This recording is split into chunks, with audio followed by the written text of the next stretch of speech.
अस्सलाम वालेकुम, मैं हूं मरियम नवाज और आज 18 अक्टूबर को मेरे पीछे नजर आती बिल्डिंग में वो दो इजलास शुरू ही नहीं हो पा रहे जिन्होंने 26वीं आईनी तरमीम के लिए शुरू होना था। अब से कुछ देर में सेनेट के इजलास का वक्त दिया गया है, यानी 8 बजे। जिस लम्हे में मैं वीडियो रिकॉर्ड कर रही हूँ, मुमकिन है कि उस लम्हे में ही 8 बज जाए, लेकिन सेनेट का इजलास शुरू होता है या नहीं, ये एक और सवाल है। और उसके अलावा कौमी असम्बली का इजलास भी रात 9:30 बजे बुलाया गया है। कौमी असम्बली और सेनेट के इन इजलासों में क्या कुछ हो सकता है मुमकिन तौर पर। और अब तक की जो 26वीं आईनी तरमीम के हवाले से सबसे बड़ी डेवलपमेंट है वो ये कि इमरान खान का अडयाला जेल से पैगाम आया और बिलावल भुट्टो जरदारी मौलाना के घर से निकले और एक मरतबा फिर इत्तफाके राय का दावा भी किया।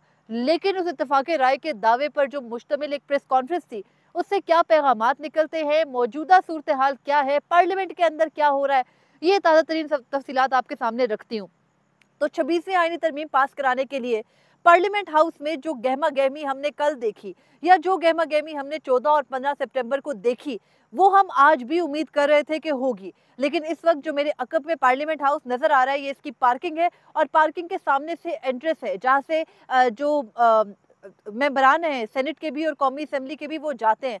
लेकिन सेनेट अरकान जरूर पहुंचना शुरू हुए हैं पार्लियामेंट में, लेकिन गहमा गहमी के नाम पर यहाँ कुछ भी नहीं है। जबकि मुल्क में इतनी बड़ी डेवलपमेंट होने जा रही हो, 26वीं आईनी तरमीम हो रही हो और पार्लियामेंट में कोई हो ही ना, ऐसा हो सकता है। लेकिन पार्लियामेंट में कोई गहमा गहमी हमें इसलिए नजर नहीं आ रही कि मुशावरत और ये जो आईनी तरमीम है, इनका गो अहेड कहीं से और से आना है।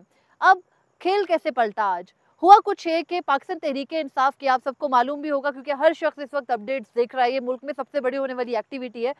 तो इमरान खान से मिलने के लिए 5 जो पीटीआई के रहनुमा थे वो गए।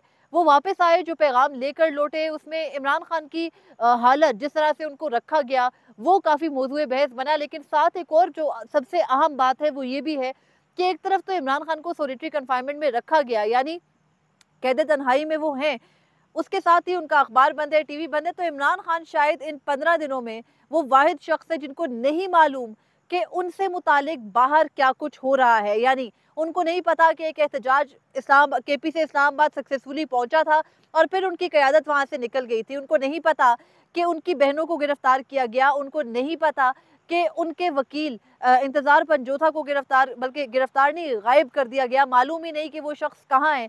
और हमारी रियासत का हाल ये है कि अब उन्होंने इतना नॉर्मल कर लिया है जबरी गुमशुदगियों को कि वो कहना भी नहीं चाहते, वो बताना भी नहीं चाहते कि एक वकील कहाँ पर है। और हमारे हाल भी ये कि जैसे ही हमें पता चलता है कि कोई शख्स गायब हो गया, हम थोड़े दिन उसके बारे में बात करते हैं और उसके बाद हमें भूल भाल जाता है। लेकिन गायब कौन है? इमरान खान ने अडयाला जेल से जो पैगाम दिया, उसके बाद जो गायब किए गए मेंबरान पार्लियामेंट हैं, उनके हवाले से भी खबरें हैं। ये भी दावा किया जा रहा है कि 6 मुस्लिम लीग नून के मेंबर गायब हैं, बल्कि उनको बाकायदा पैगाम दिए जा रहे हैं, उनको सिखाया समझाया जा रहा है कि भाई आपका अगर मूड है ना अपने ज़मीर के मुताबिक कहीं और वोट देने का, तो आप अपने ज़मीर को बेच डालो। आपका कोई ज़मीर नहीं है, ज़मीर वही है जो इस वक्त इस मुल्क की फौजी इस्टेब्लिशमेंट की मंशा है। 26वीं आईनी तरमीम, हम सबको पता है ब्रेन चाइल्ड किसका है। वो ब्रेन चाइल्ड इस हुकूमत का नहीं है, वो ब्रेन चाइल्ड बिलावल भुट्टो जरदारी का नहीं है। बिलावल भुट्टो जरदारी को 2000 उनकी 2007 के बाद की हुकूमत गुजरी उसमें याद नहीं आया। 2013 में पिछली हुकूमत की, चलो वो अपोजिशन थे मुस्लिम लीग नून की, तब भी याद नहीं आया। फिर इमरान दौर में भी उन्होंने कभी जिक्र नहीं किया आईनी अदालतों का या सुप्रीम कोर्ट से गिले का, लेकिन अब उनको जुडिशल मार्शल लॉ नजर आता है। तो बिलावल भुट्टो जरदारी सबसे ज्यादा सरगर्म है इन आईनी तरामीम के लिए। बिलावल भुट्टो जरदारी का मौलाना फजलुर रहमान के घर कितनी दफा जाना हुआ, इसको अगर मैं गिनूं तो अब तक बिलावल भुट्टो जरदारी मौलाना के घर इन आईनी तरामीम के लिए 4 मौकों पर जा चुके हैं, लेकिन उनको कोई कामयाबी नहीं मिली। आज बिलावल भुट्टो जरदारी ने मौलाना फजलुर रहमान से मुलाकात के बाद जो बाहर प्रेस कॉन्फ्रेंस की, उसमें मौलाना खुद आकर खड़े नहीं हुए। मौलाना ने भेजा किसको? अपने पार्टी के तर्जुमान को, असलम गौरी को, जबकि वहां पर कामरान मुर्तजा भी मौजूद थे एज अ गुडविल जेस्टर। लेकिन मौलाना ने अपनी पार्टी के तर्जुमान को भेजा, बिलावल भुट्टो जरदारी, जो कि चेयरमैन है पाकिस्तान पीपल्स पार्टी के, इस वक्त मुल्क की ताकतवर तरीन शख्सियात में से समझे जाते हैं, उनके बराबर प्रेस कॉन्फ्रेंस के लिए। तो मैं समझती हूँ इससे ज्यादा सुबकी मौजूदा निजाम की और क्या होगी कि आप एक ऐसे शख्स के घर दिन रात डेरे डाल के बैठे हैं। कभी वहाँ हुकूमत जा रही है, कभी वहाँ वजीर आजम जा रहा है, कभी वहाँ सदर जा रहा है, कभी वहाँ आपके मुल्क के सारे वुजरा जा रहे हैं, नायब वजीर आजम जा रहा है, बिलावल भुट्टो उधर जा रहे हैं, अपोजिशन तो वहाँ चले जा ही रही है, वो अपोजिशन का हिस्सा है। तो उस शख्स के घर पर आप सब हर उसके दर को जाके खटखटाते हैं। जब आपको मसला होता है और आपको जवाब क्या मिल रहा है? इंतज़ार करें, सब्र करें, इंतज़ार करें, सब्र करें। मैं ये समझती हूँ कि मौलाना फज़लुर रहमान इन 13 नशिस्तों के साथ इस वक़्त सबसे ताकतवर तरीन शख्स तो हैं, लेकिन वही एक वाहिद शख्स है जिनकी वजह से ये आईनी तरमीम अब तक नहीं हुई। जिन्होंने इस आईनी तरमीम को लिंगर ऑन करके यहाँ तक ले आया। मौजूदा सूरत हाल क्या है? मौजूदा सूरत हाल ये है कि मौलाना फज़लुर रहमान से पाकिस्तान तहरीक इंसाफ की वफ़द की मुलाकात हुई है। उन्होंने बताया है कि इमरान खान ये चाहते हैं कि अभी इस मामले पर मज़ीद मुशावरत हो।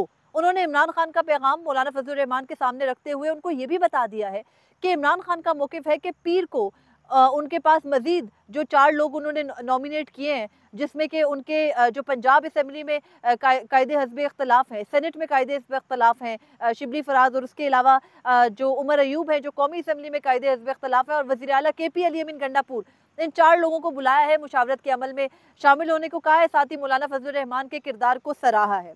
अब जो वन लाइनर है ना इस सारी सिचुएशन का, जो इस वक्त हमारे वफाकी दारुल हुकूमत और मुल्क में बनी हुई है, उसका सिर्फ वन लाइनर ये है कि मौलाना फज़लुर रहमान पाकिस्तान तहरीक इंसाफ के बगैर इस तरमीम में जाना नहीं चाहते। हुकूमत बिलावल भुट्टो की सूरत में किसी भी तरह से ये आईनी तरमीम करना चाहती है कि फेस सेविंग के तौर पर भाई मौलाना के मुसवदे पर आ गए बिलावल भुट्टो, कहते हैं हम मौलाना के मुसवदे पर साइन कर देंगे, उस पर वोट दे देंगे तो मौलाना अपना मुसवदा पास करा दें। हालात ये आ गए हैं कि अवाम के सामने अपना एक मुंह बचाने के लिए, अपने पार्लियामान की हुर्मत, उसकी तकरीम कायम रखने के लिए बिलावल भुट्टो जरदारी ये कह रहे हैं कि जो मुसवदा मौलाना कहेंगे हम वही मान लेंगे। बिलावल भुट्टो जरदारी गुज़िश्ता रोज से बेबसी की तस्वीर बने और आज उन्होंने मौलाना के घर के बाहर जो प्रेस कॉन्फ्रेंस की, उसमें उन्होंने माना कि पाकिस्तान तहरीक इंसाफ एक लश्कर का किरदार ना अदा करे, एक सियासी जमात का किरदार अदा करे और मान जाए।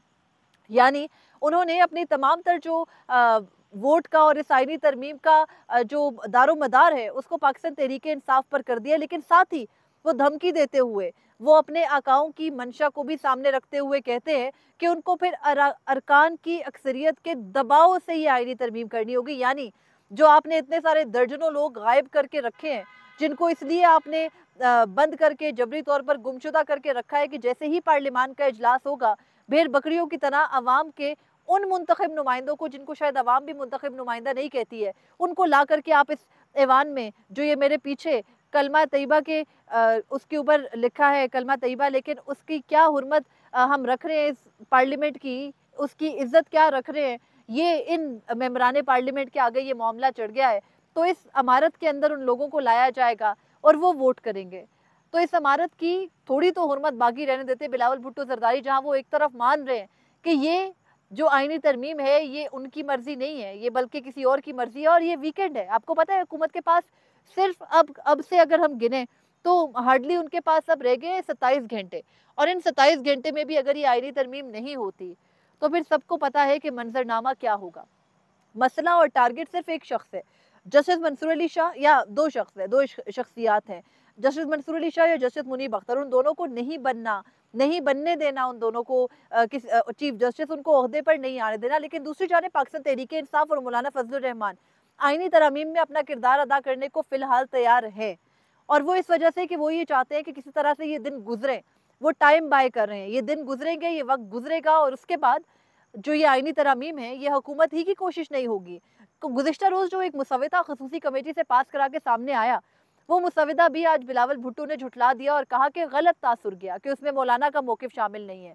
फिर आज की सबसे बड़ी डेवलपमेंट में इससे पहले भी आपके साथ शेयर कर चुकी हूँ, BNP मैंगल के सरबराह सरदार अख्तर मैंगल की वापसी है। सरदार अख्तर मैंगल के 2 सेनेटर्स के साथ जो कुछ हो रहा है उस पर वो सरगर्म है। उन्होंने मैंने आपको बताया था कि उन्होंने कोस्टल हाईवे को बंद कर रखा है 2 मकामात पर, वहाँ पर एहतजाज चल रहे हैं कि उनके जो मुंतखब सेनेटर्स हैं उनको वापस लाया जाए, और वो कहते हैं कि वो इस किस्म की आईनी तरमीम का हिस्सा नहीं बनेंगे। तो सरदार अख्तर मैंगल को माइनस करके सेनेट में नंबर पूरे नहीं है।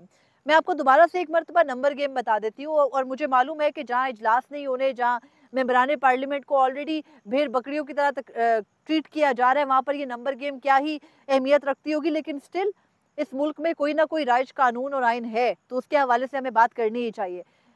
जो हुकूमत है, जो हुकूमती इत्तेहाद है, उसके पास कौमी असम्बली में 214 का फिगर है, उनको चाहिए 212 का आप कह लें, उनको चाहिए 10 से 12 वोट कौमी असम्बली के अंदर, और इतने ही लोग अगलों ने अगवा कर रखे हैं। फिर सेनेट के अंदर उनको चाहिए 64 का फिगर, उनके पास वहां पर 56 के करीब अरकान हैं सेनेट के। अब सेनेट का इजलास जो कि इस वक्त शेड्यूल था, इस वक्त जब मैं वीडियो रिकॉर्ड कर रही हूँ 8:03 हो रहे हैं, 8 बजे ये इजलास शुरू होना था, लेकिन इजलास अभी भी ताखिर का शिकार है। बहरहाल अगर मुलतवी भी करना है इजलास तो होगा। अरकान पार्लियामेंट पहले ही ये बात कर चुके कि कल आईनी तरमीम का सूरज निकलेगा।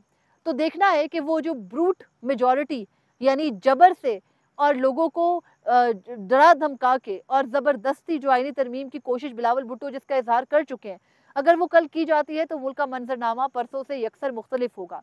लेकिन कल भी अगर आईनी तरमीम नहीं होती, जो कि मेरी इतलात और मेरी समझ और इल्म के मुताबिक नहीं हो सकती, तो फिर परसों का मंजरनामा बिल्कुल मुख्तलिफ होगा। इस हुकूमत को पसपाई होगी। लेकिन यहाँ पर आप एक चीज़ मत भूलिए, इमरान खान का किरदार, मौलाना फजलुर रहमान का किरदार, ये वो दो लोग हैं जो शायद आपस में भी मुलाकात करें आने वाले दिनों में। और इन दो शख्सियात ने इस आईनी तरमीम को यहाँ तक, खासतौर पर मौलाना फजलुर रहमान के सर सहरा जाता है, क्योंकि इमरान खान को तो मालूम नहीं था जेल में क्या हो रहा है क्या नहीं हो रहा।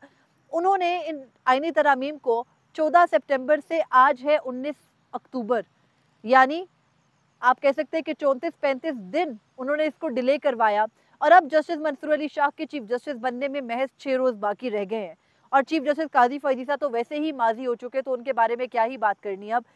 और वैसे भी हमारे असूल हैं कि जब कोई शख्स ना रहे उस जो इक़्तिदार है उसकी मसनद पर, तो उसके बारे में बात नहीं की जाती। तो वो तो अब नहीं आ रहे। हाँ, वो सुप्रीम कोर्ट में आज काफ़ी देर तक बैठे और उनकी जानिब से मखसूस नशिस्तों पर इलेक्शन कमीशन को एक गो अहेड देने का फैसला ज़रूर सामने आएगा, क्योंकि 12 जुलाई से अब तक काफ़ी दिन हो चुके हैं। जैसे वो दिन लिखते हैं ना अपने साथी जजेस के, इतने दिनों से फैसला नहीं दिया, तो इस तरह उन्होंने भी मखसूस नशिस्तों का अब तक फैसला नहीं दिया, तो वो भी सामने आना है। मैं इस वक्त जिस लम्हे में ये वीडियो रिकॉर्ड कर रही हूँ, जितने आराम से मैं बात कर रही हूँ, इतना ही आराम और सुकून इस पार्लियामान की बिल्डिंग में भी है। गो के सामने काफ़ी सिक्योरिटी लगा दी गई है, पंजाब पुलिस की गाड़ियाँ, सिंध पुलिस, पता नहीं कौन कौन सी पुलिस इस्लामाबाद में ला के खड़ी की है, जैसे इस्लामाबाद कोई मैदान जंग हो। लेकिन आईनी तरामीम नहीं हो सकी और कल भी आईनी तरामीम की कोशिश की जाएगी। तो देखते हैं कि उस कोशिश में मौजूदा हुक्मरान इत्तेहाद ब्रूट मेजॉरिटी के साथ कितना कामयाब होता है, क्योंकि पाकिस्तान तहरीक इंसाफ और मौलाना फजलुर रहमान वक्त चाहते हैं, और वो वक्त है चीफ जस्टिस मंसूर अली शाह के बनने के बाद का। अब तक के लिए इतना ही था। मजीद अपडेट्स होंगी आपके सामने रखूंगी। मुझे इजाज़त दीजिए। अल्लाह हाफिज़।